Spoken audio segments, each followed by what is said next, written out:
Pada waktu Musa selesai mendirikan kemah suci, diurapinya dan dikuduskannya lah itu dengan segala perabotannya, juga mezbah dan segala perkakasnya. Dan setelah diurapi dan dikuduskannya semuanya itu, maka para pemimpin Israel, para kepala suku mereka, mempersembahkan persembahan. Mereka itu ialah para pemimpin suku yang bertanggung jawab atas pencatatan itu. Sebagai persembahan, dibawa mereka ke hadapan Tuhan 6 kereta beratap dengan 12 ekor lembu, 1 kereta untuk 2 orang pemimpin, dan 1 ekor lembu untuk 1 orang pemimpin. Lalu mereka membawa semuanya itu ke depan kemah suci. Kemudian Tuhan berfirman kepada Musa, "Terimalah semuanya itu dari mereka, supaya dipergunakan untuk pekerjaan pada kemah pertemuan. Berikanlah semuanya itu kepada orang Lewi, sesuai dengan keperluan pekerjaan masing-masing." Lalu Musa menerima kereta-kereta dan lembu-lembu itu dan memberikannya kepada orang Lewi. 2 kereta dengan 4 ekor lembu diberikannya kepada Bani Gerson, sesuai dengan keperluan pekerjaan mereka, dan 4 kereta dengan 8 ekor lembu diberikannya kepada Bani Merari, sesuai dengan keperluan pekerjaan mereka di bawah pimpinan Itamar, anak Imam Harun itu.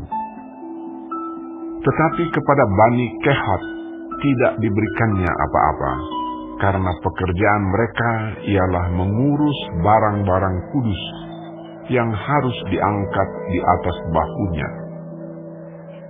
Lagi para pemimpin mempersembahkan persembahan pentahbisan mezbah pada hari mezbah itu diurapi.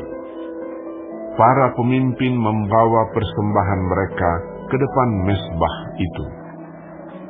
Tuhan berfirman kepada Musa, "Satu pemimpin setiap hari haruslah mempersembahkan persembahannya untuk mentahbiskan mezbah itu." Yang mempersembahkan persembahannya pada hari pertama ialah Nahason bin Aminadab dari suku Yehuda. Persembahannya ialah 1 pinggan perak, 130 sikal timbangannya, dan 1 bokor penyiraman dari perak, 70 sikal beratnya, ditimbang menurut sikal kudus. Keduanya berisi tepung yang terbaik, diolah dengan minyak untuk korban sajian. 1 cawan 10 sikal emas beratnya berisi ukupan. Seekor lembu jantan muda, seekor domba jantan, dan seekor domba berumur setahun untuk korban bakaran. Seekor kambing jantan untuk korban penghapus dosa. Dan untuk korban keselamatan 2 ekor lembu, 5 ekor domba jantan, 5 ekor kambing jantan, dan 5 ekor domba berumur setahun. Itulah persembahan Nahason bin Aminadab. Pada hari kedua, Netaneel bin Zuar, pemimpin suku Isakar, mempersembahkan persembahan.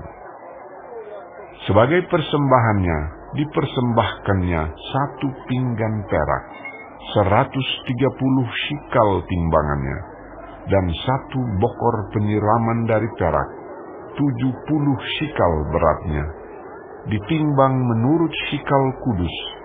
Keduanya berisi tepung yang terbaik, diolah dengan minyak untuk korban sajian. 1 cawan 10 sikal emas beratnya, berisi ukupan. Seekor lembu jantan muda, seekor domba jantan, dan seekor domba berumur setahun untuk korban bakaran. Seekor kambing jantan untuk korban penghapus dosa. Dan untuk korban keselamatan 2 ekor lembu, 5 ekor domba jantan, 5 ekor kambing jantan, dan 5 ekor domba berumur setahun. Itulah persembahan Netaneel bin Zuar. Pada hari ketiga, pemimpin Bani Zebulon, Eliab bin Helon. Persembahannya ialah 1 pinggan perak, 130 shikal timbangannya, dan 1 bokor penyiraman dari perak, 70 shikal beratnya, ditimbang menurut shikal kudus. Keduanya berisi tepung yang terbaik, diolah dengan minyak untuk korban sajian.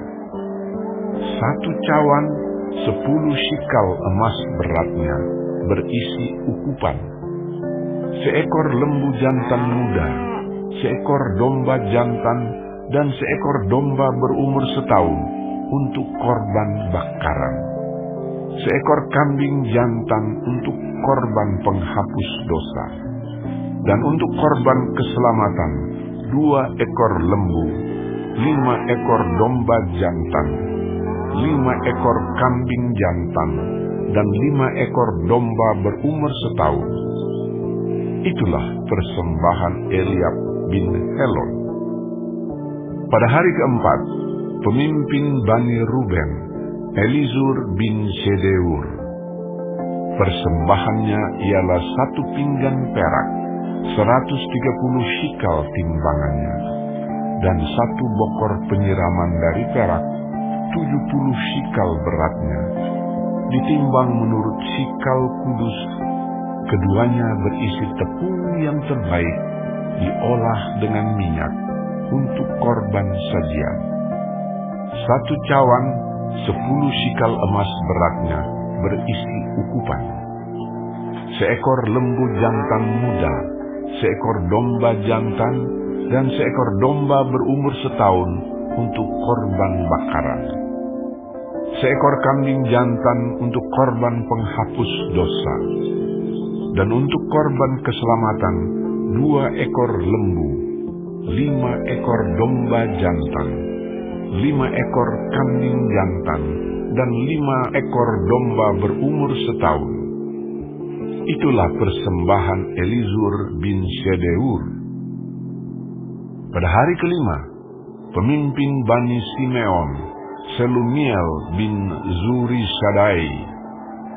Persembahannya ialah 1 pinggan perak, 130 shikal timbangannya, dan 1 bokor penyiraman dari perak, 70 shikal beratnya, ditimbang menurut shikal kudus. Keduanya berisi tepung yang terbaik, diolah dengan minyak untuk korban sajian. 1 cawan 10 shikal emas beratnya, berisi ukupan. Seekor lembu jantan muda, seekor domba jantan, dan seekor domba berumur setahun untuk korban bakaran. Seekor kambing jantan untuk korban penghapus dosa. Dan untuk korban keselamatan 2 ekor lembu, 5 ekor domba jantan, 5 ekor kambing jantan, dan 5 ekor domba berumur setahun. Itulah persembahan Selumiel bin Zuri Sadai. Pada hari ke-6, pemimpin Bani Gad, Eliasaf bin Rehuel. Persembahannya ialah 1 pinggan perak, 130 shikal timbangannya, dan 1 bokor penyiraman dari perak, 70 shikal beratnya, ditimbang menurut shikal kudus. Keduanya berisi tepung yang terbaik, diolah dengan minyak untuk korban sajian. 1 cawan 10 shikal emas beratnya, berisi ukupan. Seekor lembu jantan muda, seekor domba jantan, dan seekor domba berumur setahun untuk korban bakaran. seekor kambing jantan untuk korban penghapus dosa, dan untuk korban keselamatan 2 ekor lembu, 5 ekor domba jantan, 5 ekor kambing jantan, dan 5 ekor domba berumur setahun. Itulah persembahan Eliasaf bin Rehuel. Pada hari ketujuh, pemimpin Bani Efraim, Elisama bin Amihud. Persembahannya ialah 1 pinggan perak, 130 sikal timbangannya, dan 1 bokor penyiraman dari perak, 70 sikal beratnya, ditimbang menurut sikal kudus. Keduanya berisi tepung yang terbaik, diolah dengan minyak untuk korban sajian. 1 cawan 10 sikal emas beratnya berisi ukupan. Seekor lembu jantan muda, seekor domba jantan, dan seekor domba berumur setahun untuk korban bakaran. Seekor kambing jantan untuk korban penghapus dosa. Dan untuk korban keselamatan 2 ekor lembu, 5 ekor domba jantan, 5 ekor kambing jantan, dan 5 ekor domba berumur setahun. Itulah persembahan Elisama bin Amihud. Pada hari ke-8, pemimpin Bani Manasye, Gamaliel bin Pedazur. Persembahannya ialah 1 pinggan perak, 130 sikal timbangannya, dan 1 bokor penyiraman dari perak, 70 sikal beratnya, ditimbang menurut sikal kudus. Keduanya berisi tepung yang terbaik, diolah dengan minyak untuk korban sajian. 1 cawan 10 sikal emas beratnya berisi ukupan. Seekor lembu jantan muda, seekor domba jantan, dan seekor domba berumur setahun untuk korban bakaran. Seekor kambing jantan untuk korban penghapus dosa. Dan untuk korban keselamatan 2 ekor lembu, 5 ekor domba jantan, 5 ekor kambing jantan, dan 5 ekor domba berumur setahun. Itulah persembahan Gamaliel bin Pedazur. Pada hari ke-9, pemimpin Bani Benyamin, Abidan bin Gideoni. Persembahannya ialah 1 pinggan perak, 130 sikal timbangannya, dan 1 bokor penyiraman dari perak, 70 sikal beratnya, ditimbang menurut sikal kudus. Keduanya berisi tepung yang terbaik, diolah dengan minyak untuk korban sajian. 1 cawan 10 sikal beratnya berisi ukupan. Seekor lembu jantan muda, seekor domba jantan, dan seekor domba berumur setahun untuk korban bakaran. Seekor kambing jantan untuk korban penghapus dosa. Dan untuk korban keselamatan 2 ekor lembu, 5 ekor domba jantan, 5 ekor kambing jantan, dan 5 ekor domba berumur setahun. Itulah persembahan Abidan bin Gideoni. Pada hari ke-10, pemimpin Bani Dan, Ahiezer bin Amisyaddai. Persembahannya ialah 1 pinggan perak, 130 sikal timbangannya, dan 1 bokor penyiraman dari perak, 70 sikal beratnya, ditimbang menurut sikal kudus. Keduanya berisi tepung yang terbaik, diolah dengan minyak untuk korban sajian. 1 cawan 10 sikal emas beratnya berisi ukupan. Seekor lembu jantan muda, seekor domba jantan, dan seekor domba berumur setahun untuk korban bakaran. seekor kambing jantan untuk korban penghapus dosa, dan untuk korban keselamatan 2 ekor lembu, 5 ekor domba jantan, 5 ekor kambing jantan, dan 5 ekor domba berumur setahun. Itulah persembahan Ahiezer bin Amisyaddai. Pada hari ke-11, pemimpin Bani Asher, Pagiel bin Okran. Persembahannya ialah 1 pinggan perak, 130 sikal timbangannya, dan 1 bokor penyiraman dari perak, 70 sikal beratnya, ditimbang menurut sikal kudus.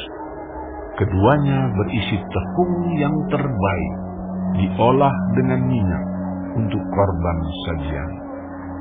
1 cawan, 10 sikal emas beratnya, berisi ukupan. Seekor lembu jantan muda, seekor domba jantan, dan seekor domba berumur setahun untuk korban bakaran. Seekor kambing jantan untuk korban penghapus dosa. Dan untuk korban keselamatan 2 ekor lembu, 5 ekor domba jantan, 5 ekor kambing jantan, dan 5 ekor domba berumur setahun.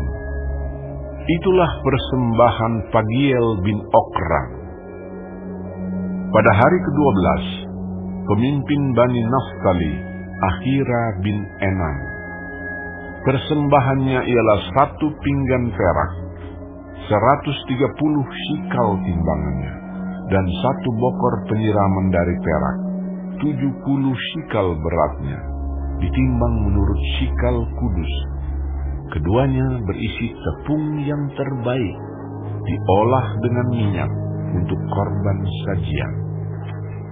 1 cawan, 10 sikal emas beratnya, berisi ukupan. Seekor lembu jantan muda, seekor domba jantan, dan seekor domba berumur setahun untuk korban bakaran. Seekor kambing jantan untuk korban penghapus dosa. Dan untuk korban keselamatan 2 ekor lembu, 5 ekor domba jantan, 5 ekor kambing jantan, dan 5 ekor domba berumur setahun. Itulah persembahan Ahira bin Enan. Itulah persembahan pentahbisan mesbah pada hari mesbah itu diurapi dari pihak para pemimpin Israel, yaitu 12 pinggan perak, 12 bokor penyiraman dari perak, dan 12 cawan emas. Beratnya tiap-tiap pinggan adalah 130 sikal perak, dan beratnya tiap-tiap bokor penyiraman adalah 70 sikal. Segala perak perkakas-perkakas itu ada 2.400 sikal beratnya, ditimbang menurut sikal kudus. Selanjutnya, 12 cawan emas berisi ukupan, tiap-tiap cawan 10 sikal beratnya, ditimbang menurut sikal kudus. Segala emas cawan itu ada 120 sikal beratnya. Segala hewan untuk korban bakaran itu ialah 12 ekor lembu jantan, 12 ekor domba jantan, 12 ekor domba berumur setahun dengan korban sajiannya, juga 12 ekor kambing jantan untuk korban penghapus dosa. Segala hewan korban keselamatan itu ialah 24 ekor lembu jantan, 60 ekor domba jantan, 60 ekor kambing jantan, 60 ekor domba berumur setahun. Itulah persembahan pentahbisan mezbah sesudah mezbah itu diurapi. Apabila Musa masuk ke dalam kemah pertemuan untuk berbicara dengan dia, maka ia mendengar suara yang berfirman kepadanya dari atas tutup pendamaian, yang di atas tabut hukum Allah, dari antara kedua keruk itu. Demikianlah ia berfirman kepadanya,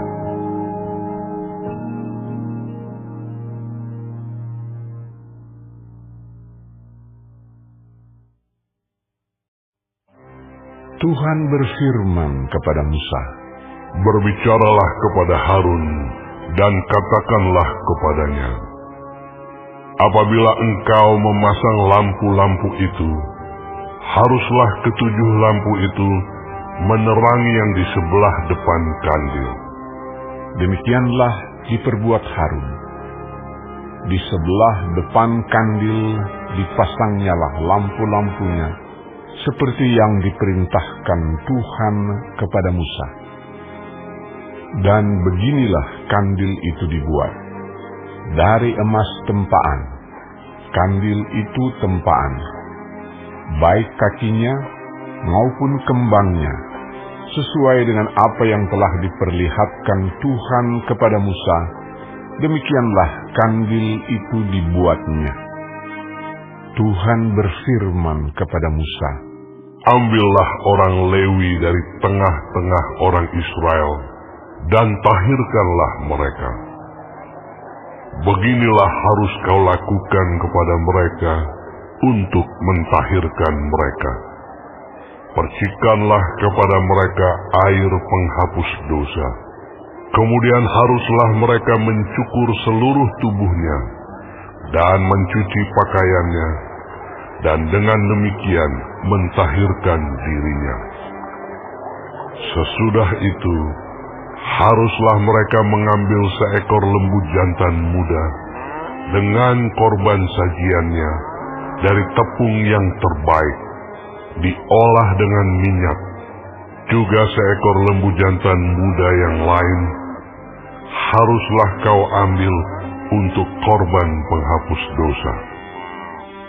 Selanjutnya, haruslah kau suruh orang Lewi mendekat ke depan kemah pertemuan, dan kau panggil berkumpul segenap umat Israel. Apabila engkau telah menyuruh orang Lewi mendekat ke hadapan Tuhan, maka haruslah orang Israel meletakkan tangannya atas orang Lewi itu. Dan Harun harus menunjukkan orang Lewi itu sebagai persembahan unjukan dari antara orang Israel di hadapan Tuhan. Dan demikianlah mereka diuntukkan melakukan pekerjaan jabatannya bagi Tuhan.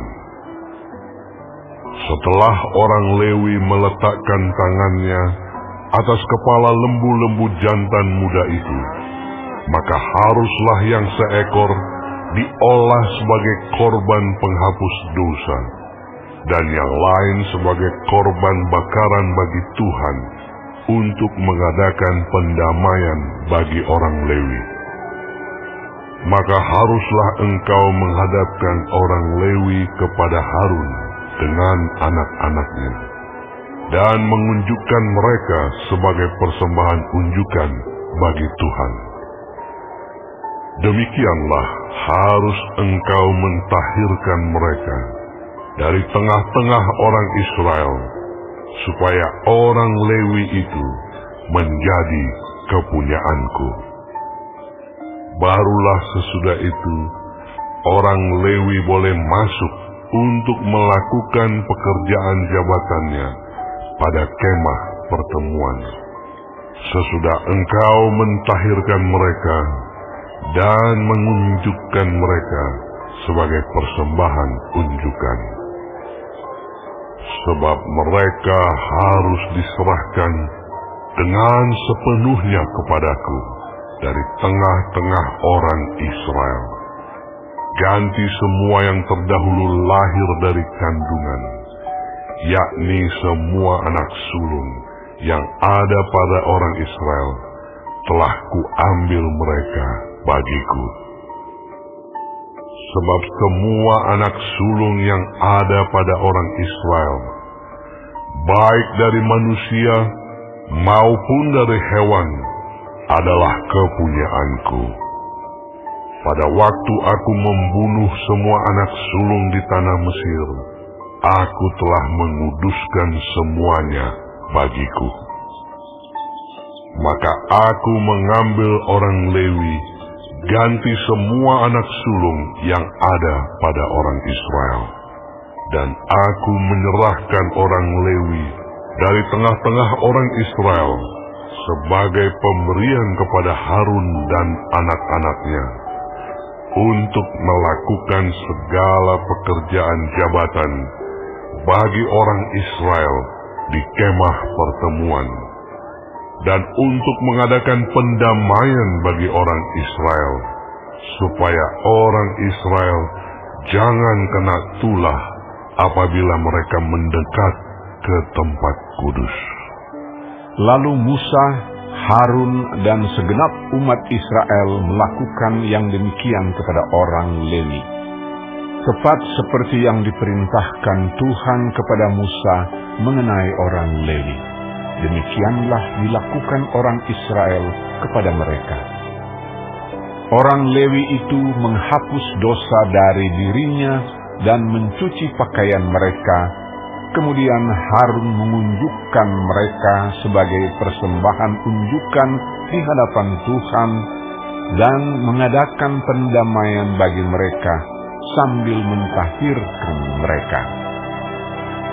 Sesudah itu, masuklah orang Lewi untuk melakukan pekerjaan jabatan mereka di kemah pertemuan di bawah pengawasan Harun dan anak-anaknya. Seperti yang diperintahkan Tuhan kepada Musa mengenai orang Lewi, demikianlah dilakukan kepada mereka. Tuhan berfirman kepada Musa, Inilah yang berlaku bagi orang Lewi. Setiap orang yang berumur 25 tahun ke atas wajib bertugas, supaya ia bekerja pada kemah pertemuan. Tetapi jika ia berumur 50 tahun, haruslah ia dibebaskan dari pekerjaan itu, sehingga tak usah ia bekerja lebih lama lagi. Ia boleh membantu saudara-saudaranya di kemah pertemuan dalam menjalankan tugas mereka, tetapi tidak usah lagi ia menjabat pekerjaan itu. Demikianlah harus kau lakukan kepada orang Lewi mengenai tugas mereka. Tuhan berfirman kepada Musa di padang gurun Sinai pada bulan yang pertama tahun yang kedua sesudah mereka keluar dari tanah Mesir. Orang Israel harus merayakan Paskah pada waktunya. Pada hari yang ke-14 bulan ini, pada waktu senja, haruslah kamu merayakannya pada waktu yang ditetapkan, menurut segala ketetapan dan peraturannya. Haruslah kamu merayakannya. Lalu Musa menyuruh orang Israel merayakan Paskah. Maka mereka merayakan Paskah pada bulan yang pertama, pada hari yang ke-14 bulan itu, pada waktu senja di padang gurun Sinai, tepat seperti yang diperintahkan Tuhan kepada Musa. Demikianlah dilakukan orang Israel. Tetapi ada beberapa orang yang najis oleh karena mayat, sehingga tidak dapat merayakan Paskah pada hari itu. Mereka datang menghadap Musa dan Harun pada hari itu juga, lalu berkata kepadanya, Sungguh pun kami najis oleh karena mayat. Dengan dasar apakah kami dicegah mempersembahkan persembahan bagi Tuhan di tengah-tengah orang Israel pada waktu yang ditetapkan? Lalu jawab Musa kepada mereka, Tunggulah dahulu, aku hendak mendengar apa yang akan diperintahkan Tuhan mengenai kamu.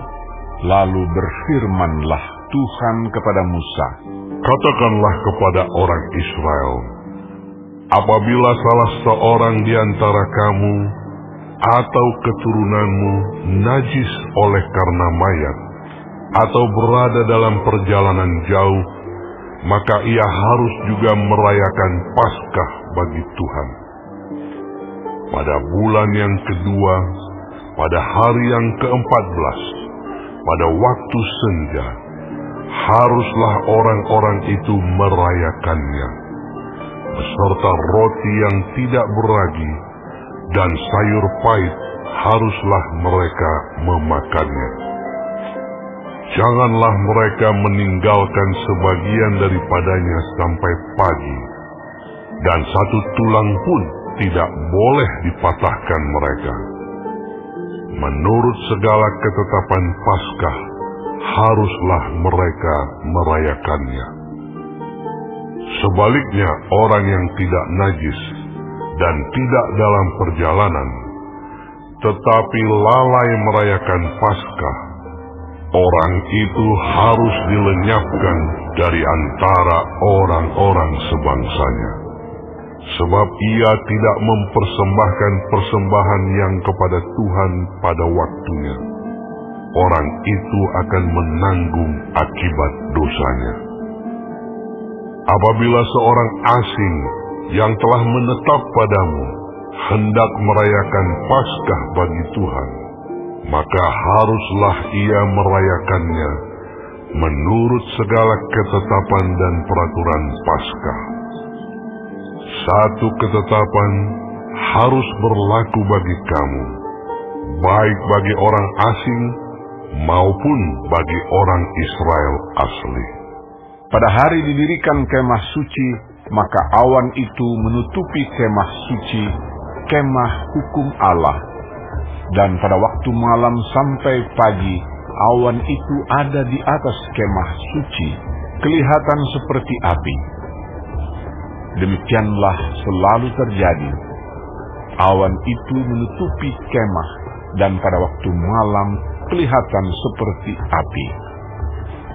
Dan setiap kali awan itu naik dari atas kemah, maka orang Israel pun berangkatlah. Dan di tempat awan itu diam, di sanalah orang Israel berkemah. Atas titah Tuhan orang Israel berangkat, dan atas titah Tuhan juga mereka berkemah. Selama awan itu diam di atas kemah suci, mereka tetap berkemah. Apabila awan itu lama tinggal di atas kemah suci, maka orang Israel memelihara kewajibannya kepada Tuhan, dan tidaklah mereka berangkat. Ada kalanya awan itu hanya tinggal beberapa hari di atas kemah suci, maka atas titah Tuhan mereka berkemah, dan atas titah Tuhan juga mereka berangkat. Ada kalanya awan itu tinggal dari petang sampai pagi. Ketika awan itu naik pada waktu pagi, mereka pun berangkatlah, baik pada waktu siang, baik pada waktu malam. Apabila awan itu naik, mereka pun berangkatlah. Berapa lama pun juga awan itu diam di atas kemah suci, baik 2 hari, baik sebulan atau lebih lama, maka orang Israel tetap berkemah dan tidak berangkat. Tetapi apabila awan itu naik, barulah mereka berangkat. Atas titah Tuhan mereka berkemah, dan atas titah Tuhan juga mereka berangkat. Mereka memelihara kewajibannya kepada Tuhan menurut titah Tuhan dengan perantaraan Musa.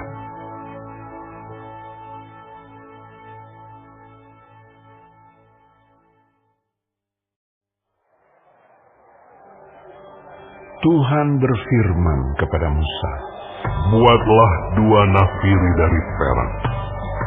Dari perak tempaan harus kau buat itu, supaya dipergunakan untuk memanggil umat Israel dan untuk menyuruh laskar-laskarnya berangkat. Apabila kedua nafiri itu ditiup, segenap umat itu harus berkumpul kepadamu di depan pintu kemah pertemuan. Jikalau hanya satu saja ditiup, maka para pemimpin, para kepala pasukan Israel harus berkumpul kepadamu. Apabila kamu meniup tanda semboyan, maka haruslah berangkat laskar-laskar yang berkemah di sebelah timur. Apabila kamu meniup tanda semboyan kedua kalinya, maka haruslah berangkat laskar-laskar yang berkemah di sebelah selatan. Jadi, tanda semboyan harus ditiup untuk menyuruh mereka berangkat.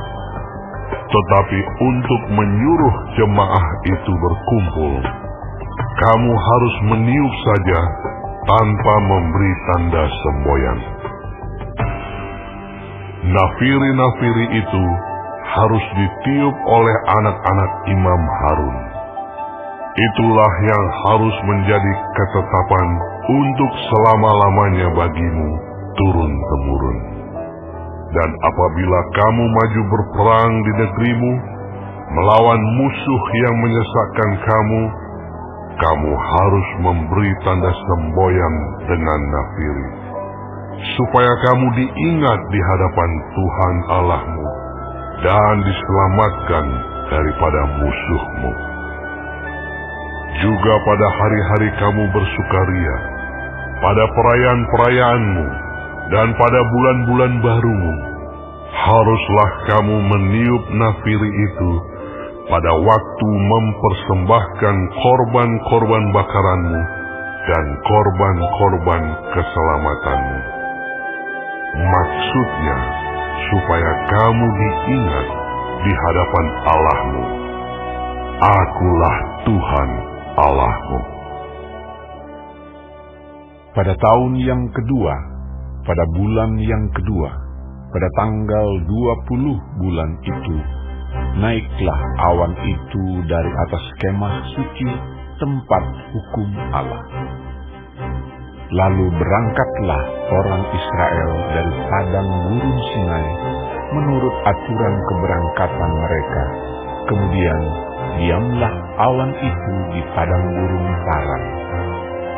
Itulah pertama kali mereka berangkat menurut titah Tuhan dengan perantaraan Musa. Terdahulu berangkatlah laskar yang di bawah panji-panji Bani Yehuda menurut pasukan mereka.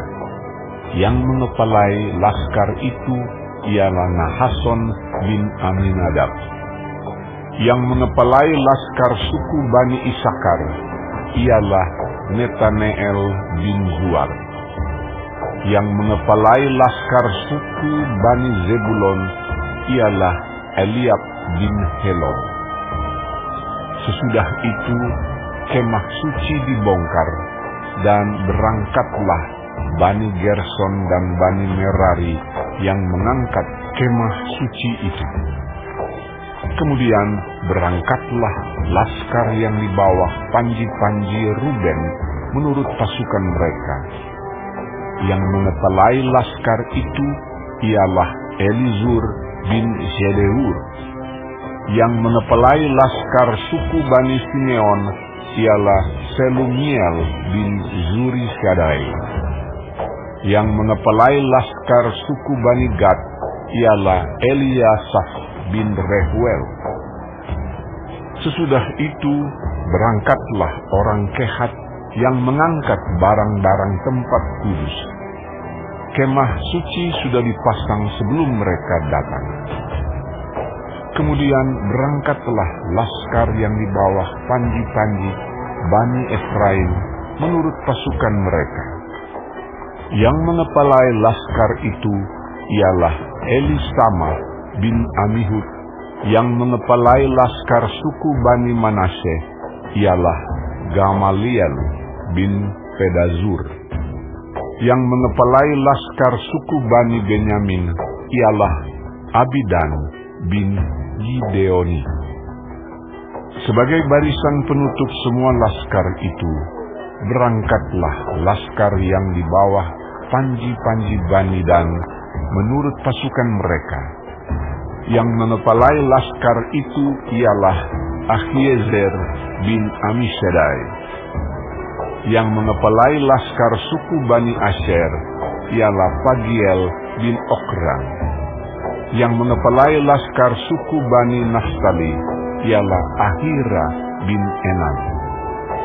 Itulah aturan keberangkatan orang Israel menurut pasukan mereka ketika mereka berangkat. Lalu berkatalah Musa kepada Hobab, anak Rehuel, orang Midian, mertua Musa.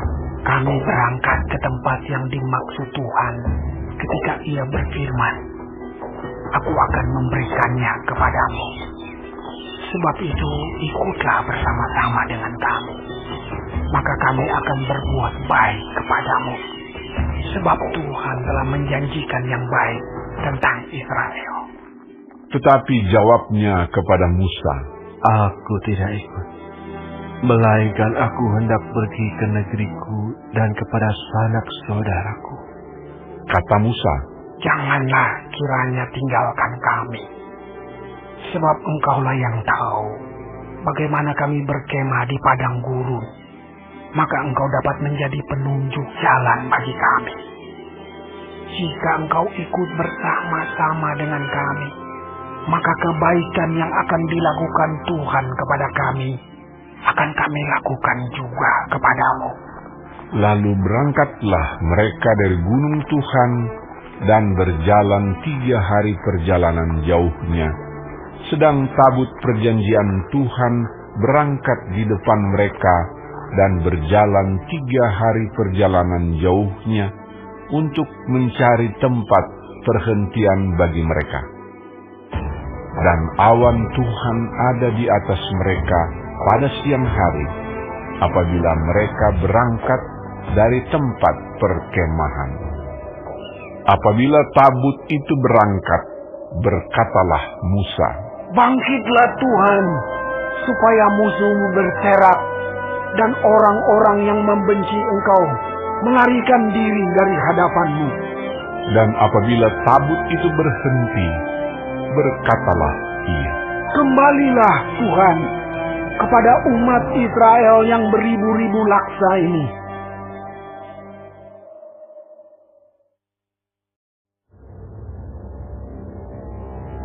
Pada suatu kali, bangsa itu bersungut-sungut di hadapan Tuhan tentang nasib buruk mereka. Dan ketika Tuhan mendengarnya, bangkitlah murkanya. Kemudian menyalalah api Tuhan di antara mereka dan merajalela di tepi tempat perkemahan. Lalu berteriaklah bangsa itu kepada Musa, dan Musa berdoa kepada Tuhan, maka padamlah api itu. Sebab itu orang menamai tempat itu Tabera, karena telah menyala api Tuhan di antara mereka.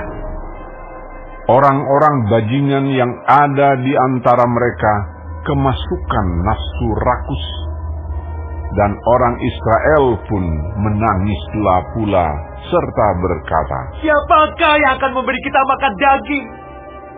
Kita teringat kepada ikan yang kita makan di masjid yang tidak bayar apa-apa, kepada mentimu dan semangka, bawang pre, bawang merah dan bawang putih. Tetapi sekarang kita kurus kering, tidak ada sesuatu apapun, kecuali mana ini saja yang kita lihat.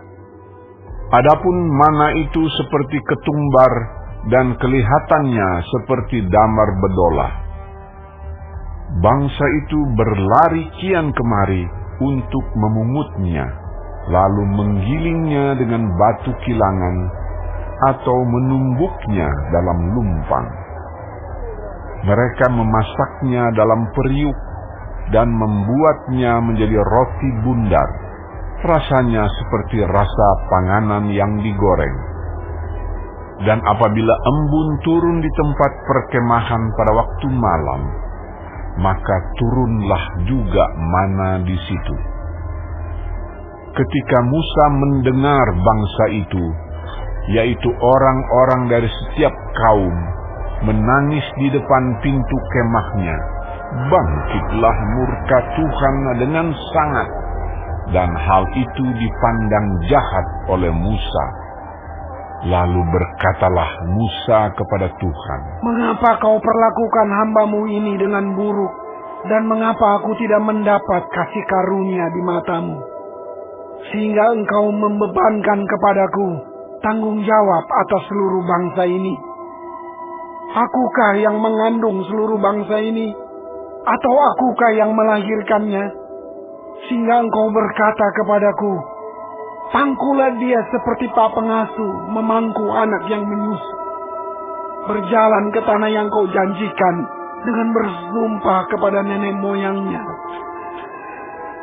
Dari manakah aku mengambil daging untuk diberikan kepada seluruh bangsa ini? Sebab mereka menangis kepadaku dengan berkata, berilah kami daging untuk dimakan.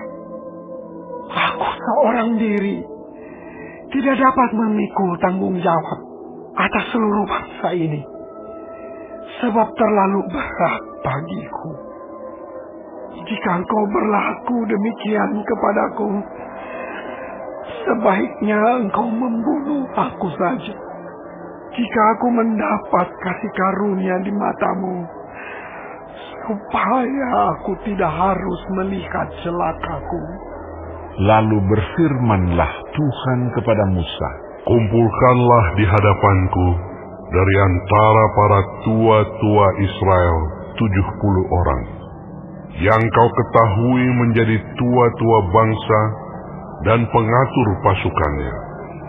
Kemudian bawalah mereka ke kemah pertemuan, supaya mereka berdiri di sana bersama-sama dengan engkau. Maka aku akan turun dan berbicara dengan engkau di sana. Lalu sebagian dari roh yang hinggap padamu itu akan kuambil dan kutaruh atas mereka. Maka mereka bersama-sama dengan engkau akan memikul tanggung jawab atas bangsa itu. Jadi tidak usah lagi engkau seorang diri memikulnya. Tetapi kepada bangsa itu haruslah kau katakan, kuduskanlah dirimu untuk besok, maka kamu akan makan daging. Sebab kamu telah menangis di hadapan Tuhan dengan berkata, siapakah yang akan memberi kami makan daging? Begitu baik keadaan kita di Mesir, bukan? Tuhan akan memberi kamu daging untuk dimakan. Bukan hanya 1 hari kamu akan memakannya, bukan 2 hari, bukan 5 hari, bukan 10 hari, bukan 20 hari, tetapi genap sebulan lamanya, sampai keluar dari dalam hidungmu, dan sampai kamu muak, karena kamu telah menolak Tuhan yang ada di tengah-tengah kamu, dan menangis di hadapannya dengan berkata, untuk apakah kita keluar dari Mesir? Tetapi kata Musa, bangsa yang ada bersama aku ini berjumlah 600.000 orang berjalan kaki. Namun Kau berfirman, daging akan Kau berikan kepada mereka, dan genap sebulan lamanya mereka akan memakannya.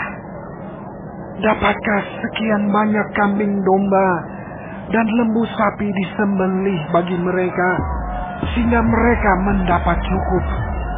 Atau dapatkah ditangkap segala ikan di laut bagi mereka, sehingga mereka mendapat cukup? tetapi Tuhan menjawab Musa, masakan kuasa Tuhan akan kurang untuk melakukan itu? Sekarang engkau akan melihat apakah firman-Ku terjadi kepadamu atau tidak. Setelah Musa datang keluar, disampaikannya firman Tuhan itu kepada bangsa itu. Ia mengumpulkan 70 orang dari para tua-tua bangsa itu dan menyuruh mereka berdiri di sekeliling kemah. Lalu turunlah Tuhan dalam awan dan berbicara kepada Musa. Kemudian diambilnya sebagian dari roh yang hinggap padanya dan ditaruhnya atas ke-70 tua-tua itu. Ketika roh itu hinggap pada mereka, kepenuhanlah mereka seperti nabi, tetapi sesudah itu tidak lagi. Masih ada 2 orang tinggal di tempat perkemahan. Yang seorang bernama Eldad, yang lain bernama Medad. Ketika roh itu hinggap pada mereka, mereka itu termasuk orang-orang yang dicatat, tetapi tidak turut pergi ke kemah. Maka kepenuhanlah mereka seperti nabi di tempat perkemahan. Lalu berlarilah seorang muda memberitahukan kepada Musa, Eldad dan Medad kepenuhan seperti nabi di tempat perkemahan. Maka menjawablah Yosua bin Nun yang sejak mudanya menjadi abdi Musa, Tuanku Musa, cegahlah mereka. Tetapi Musa berkata kepadanya, Apakah engkau begitu giat mendukung diriku? Kalau seluruh umat Tuhan menjadi nabi, oleh karena Tuhan memberi rohnya hinggap kepada mereka. Kemudian kembalilah Musa ke tempat perkemahan, dia dan para tua-tua Israel. Lalu bertiuplah angin yang dari Tuhan asalnya. Dibawanyalah burung-burung puyuh dari sebelah laut, dan dihamburkannya ke atas tempat perkemahan dan di sekelilingnya, kira-kira sehari perjalanan jauhnya ke segala penjuru, dan kira-kira 2 hasta tingginya dari atas muka bumi.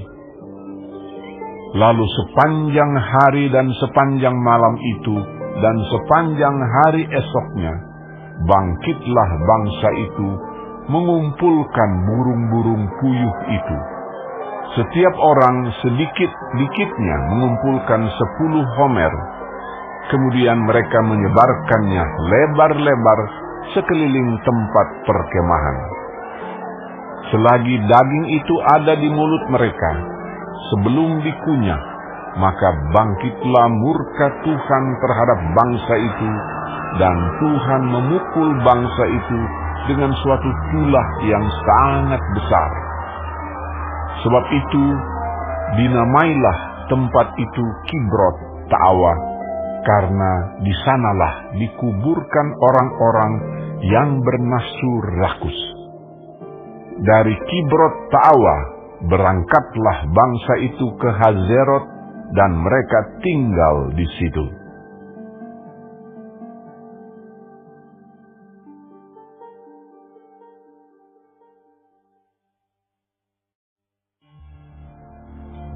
Miriam serta Harun mengatai Musa berkenaan dengan perempuan Kush yang diambilnya, sebab memang ia telah mengambil seorang perempuan Kush. Kata mereka, Sungguhkah Tuhan berfirman dengan perantaran Musa saja? Bukankah dengan perantaran kita juga ia berfirman? Dan kedengaranlah hal itu kepada Tuhan. Adapun Musa ialah seorang yang sangat lembut hatinya, lebih dari setiap manusia yang di atas muka bumi. Lalu berfirmanlah Tuhan dengan tiba-tiba kepada Musa, Harun, dan Miriam, Keluarlah kamu bertiga ke kemah pertemuan. Maka keluarlah mereka bertiga. Lalu turunlah Tuhan dalam tiang awan, dan berdiri di pintu kemah itu, lalu memanggil Harun dan Miriam. Maka tampillah mereka keduanya. Lalu berfirmanlah ia, Dengarlah firmanku ini. Jika di antara kamu ada seorang nabi, maka aku, Tuhan, menyatakan diriku kepadanya dalam penglihatan. Aku berbicara dengan dia dalam mimpi. Bukan demikian hambaku Musa, seorang yang setia dalam segenap rumahku. Berhadap-hadapan aku berbicara dengan dia. Terus terang, bukan dengan teka-teki, dan ia memandang rupa Tuhan. Mengapakah kamu tidak takut mengatai hambaku Musa? Sebab itu bangkitlah murka Tuhan terhadap mereka, lalu pergilah ia. Dan ketika awan telah naik dari atas kemah, maka tampaklah Miriam kena kusta, putih seperti salju.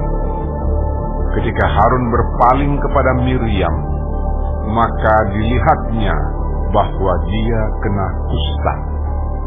Lalu kata Harun kepada Musa, Tuanku, janganlah kiranya timpakan kepada kami dosa ini yang kami perbuat dalam kebodohan kami. Janganlah kiranya dibiarkan dia sebagai anak gugur yang pada waktu keluar dari kandungan ibunya sudah setengah busuk dagingnya. Lalu berserulah Musa kepada Tuhan, Ya Allah, sembuhkanlah kiranya dia. Kemudian berfirmanlah Tuhan kepada Musa, Sekiranya ayahnya meludahi mukanya, tidakkah ia mendapat malu selama 7 hari? Biarlah dia selama 7 hari dikucilkan keluar tempat perkemahan. Kemudian bolehlah ia diterima kembali. Jadi dikucilkanlah Miriam keluar tempat perkemahan 7 hari lamanya, dan bangsa itu tidak berangkat sebelum Miriam diterima kembali. Kemudian berangkatlah mereka dari Hazerot dan berkemah di padang gurun Paran.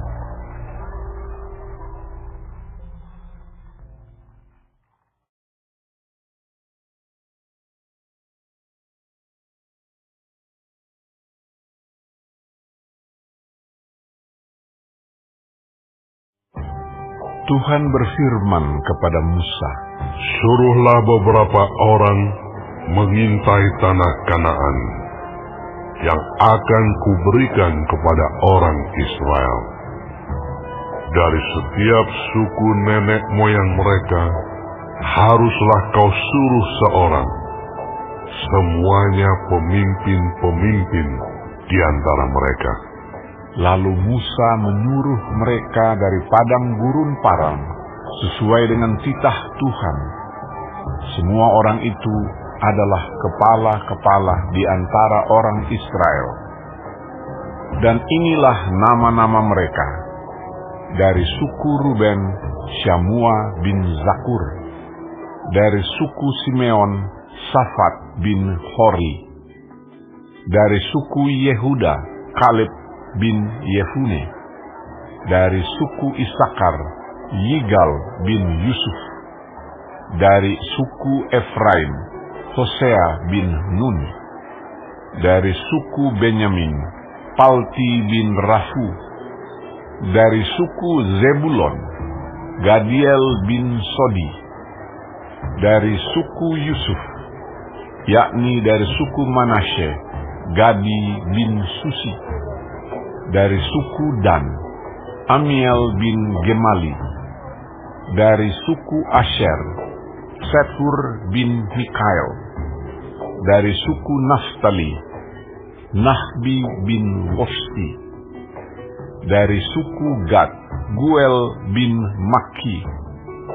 Itulah nama orang-orang yang disuruh Musa untuk mengintai negeri itu, dan Musa menamai Hosea bin Nun itu Yosua.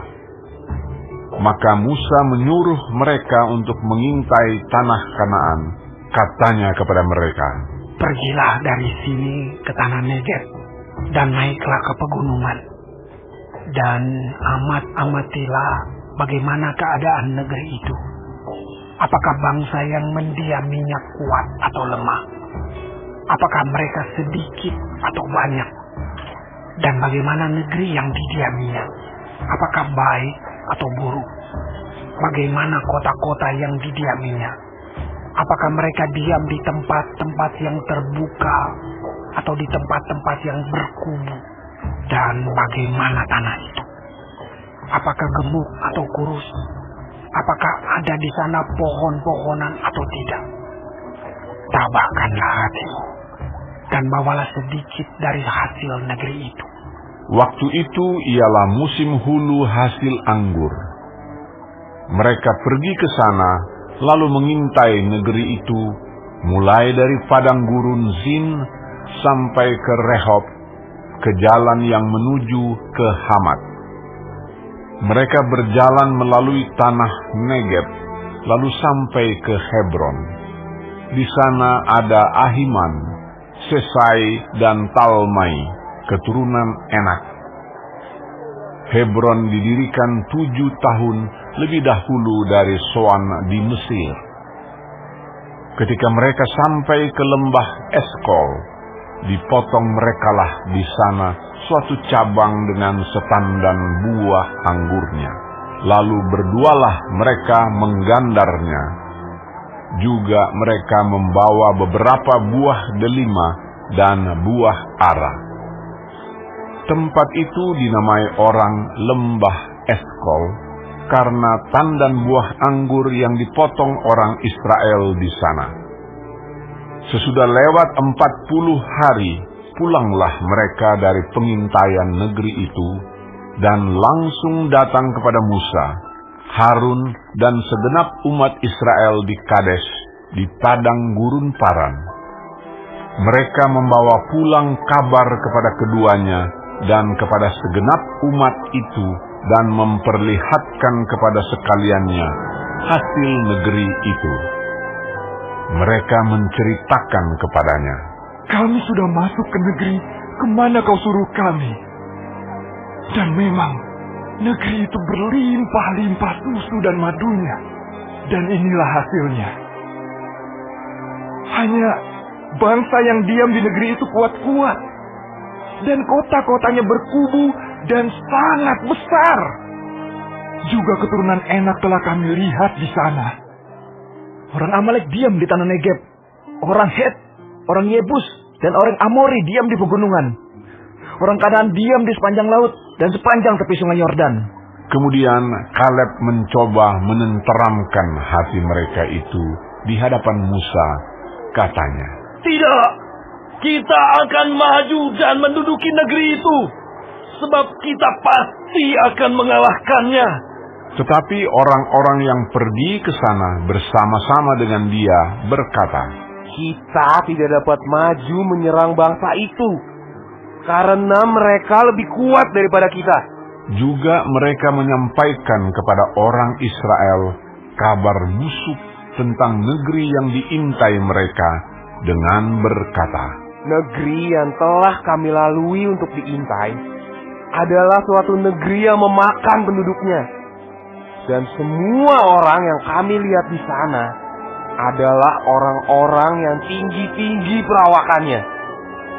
Juga kami lihat di sana orang-orang raksasa, orang Enak yang berasal dari orang-orang raksasa. Dan kami lihat diri kami seperti belalang. Dan demikian juga mereka terhadap kami.